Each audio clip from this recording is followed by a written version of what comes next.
Hello friends, study habit lecture में आप सभी का स्वागत है। आज का जो टॉपिक रहेगा वो होगा what are the scan converting straight line and explain with example and algorithm also. ठीक है, यहाँ पर हमें बताना है कि scan converting a straight line क्या होता है, कैसे हम एक स्ट्रेट लाइन को स्कैन कन्वर्ट कर सकते हैं, उसकी एल्गोरिदम क्या रहेगी कन्वर्ट करने के लिए, और साथ ही उसका एग्जाम्पल। ठीक है, तो चलिए फटाफट से वीडियो स्टार्ट करते हैं और देखते हैं स्कैन कन्वर्टिंग स्ट्रेट लाइन।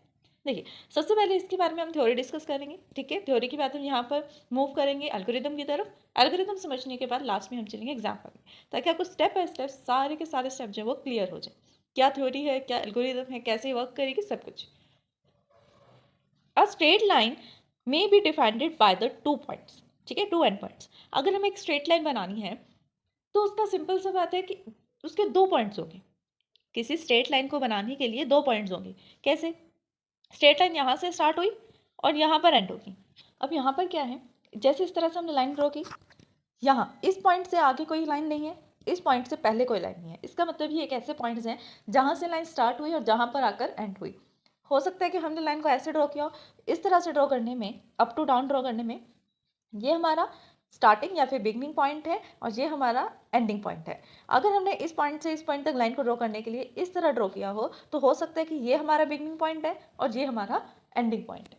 ठीक है, ऐसे होगा। Ending and beginning point interchange हो सकते हैं आपस में, लेकिन कब? वो ये डिपेंड करता है कि हमने किस डायरेक्शन में पेंसिल को मूव किया है, अप टू डाउनवर्ड किया है या डाउन टू अप मूव किया है। ठीक है, दोनों को सिमिलर किया है या किस तरह से हमने इसको मूव किया, उसके ऊपर ही डिपेंड करता है कि बिगनिंग पॉइंट कौन सा बनेगा और एंडिंग पॉइंट कौन सा बनेगा।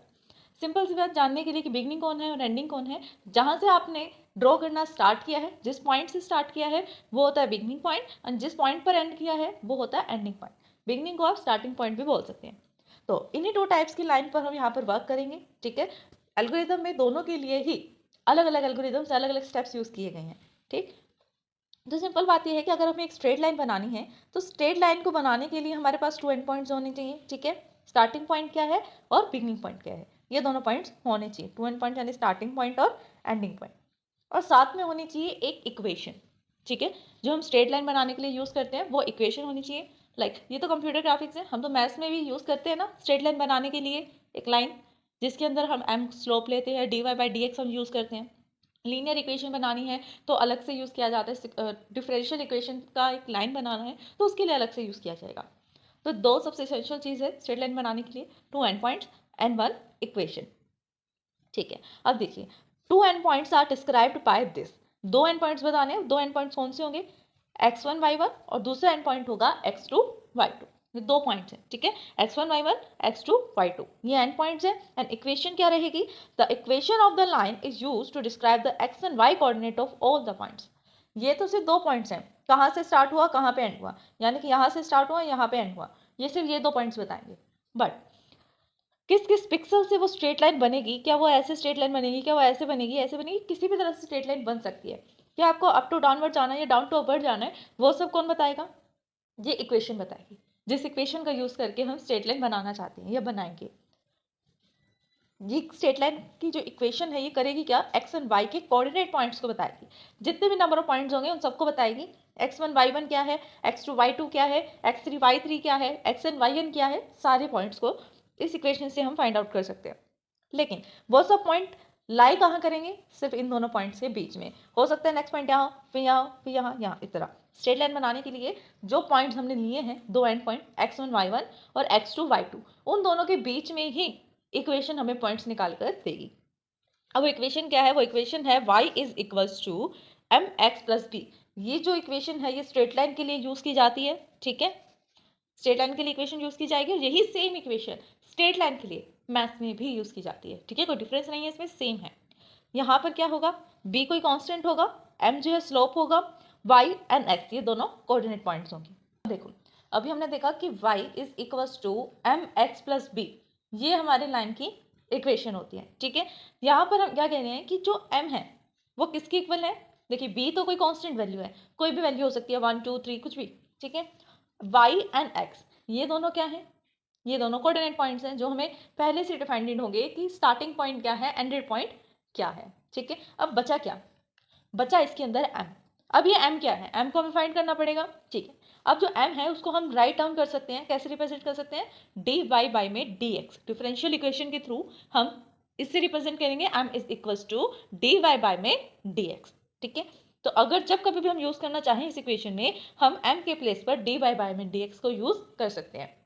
और b यहाँ पर क्या है, कांस्टेंट पॉइंट, जिसको हम यहाँ पर क्या कह रहे हैं, the intercept, we can find the value of y, ठीक है। ये एक इंटरसेप्ट पॉइंट भी हो सकता है जहाँ से इंटरसेप्ट कर रही है वो आपको line, and we can find the points y increment x from this, x is equals to x and x is equals to x2। कब x की वैल्यू x1 की वैल्यू बनेगी और कब x की वैल्यू x2 की वैल्यू बनेगी, ये हमें कैसे पता करना है। ये वही बात आ रही है, देखिए अभी मैंने आपको बताया भी था कि स्टार्टिंग वैल्यू कौन सी बनेगी, ये पॉइंट बनेगा या ये पॉइंट बनेगा। अगर स्टार्टिंग आपने यहाँ से की है, इस तरह से लाइन बनाई है, तो ये वाला स्टार्टिंग पॉइंट है, यानी x की वैल्यू क्या बन जाएगी, x1 वाली। अगर ये आपका स्टार्टिंग पॉइंट आपने इस तरह से बनाया है, तो यहाँ पर जो x की वैल्यू बनेगी वो x2 वाली बनेगी। क्यों बनेगी, क्योंकि यहाँ पर x1 y1 है और यहाँ पर x2 y2 है। इसी वजह से अगर x की वैल्यू लेंगे तो x1 लेनी पड़ेगी, इधर से वैल्यू लेंगे तो x2 वैल्यू लेनी पड़ेगी, ठीक है। By scan converting these calculations, x and y values are represent the line on the sequence pixel. अब जो नेक्स्ट वैल्यू आएगी वो हो सकता है यहाँ, फिर यहाँ हो सकता है फिर उनके बीच में भी पिक्सल्स हो, तो उसका जो पिक्सल्स बन रहे हैं, जो आपको पॉइंट्स मिल रहे हैं x एंड y के अलग अलग वेरिएशंस में, जब आप उन्हें ज्वाइन करेंगे तो आपको एक स्ट्रेट लाइन दिखना स्टार्ट हो जाएगा, ठीक है। तो स्टूडेंट्स आज के लिए बस इतना ही। नेक्स्ट वीडियो में हम इसके एल्गोरिथम को डिस्कस करेंगे विद डायग्राम। समझ में आएगा आपको कैसे एल्गोरिथम वर्क करती है।